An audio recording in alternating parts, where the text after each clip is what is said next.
airport ta rugby takin kan lo mua ka zo na te kan lo zo to na ni le ko pu venia mp in mua ka mi kan Mizoram MP te padi sila lo sang ale puke ma lo ve la Mizoram mai ni lo zo na tha zo fa te na chone mai ta ka India ram ro le na sang be na an tha ba ho a king kan mai lu e ma le chala ya gin hoin hian mo na hun nei la kan ti ya ina party ang mai pon ni le mai ram le nam mai tu mi thahem ta ko le lo yel thaboka alo om lai kan sia alo mami ani ka pu zo na pakhat sia kan zo na tha bu na te kanin pum khat the na na Mizoram sarkar in ma lak na ni thato ki diem sarkar dang lo kumina Mizoram mi puile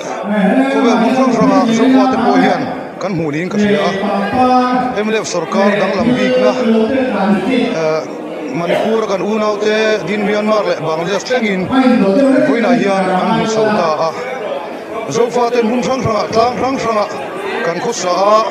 arsana kan toka zo fa ten Jerusalem kan ti Mizoram kan in puya kan ho khoma voina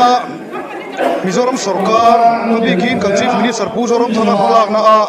kan unau te ta kan ke sarkar ina pen na hi aro pui khop maya hetiang hi kumdanga le hun local zela po kan mu zen to po ring lo aro pui ka ti khop mai alo mami kan lom tu ke an lo ka an lo ne ani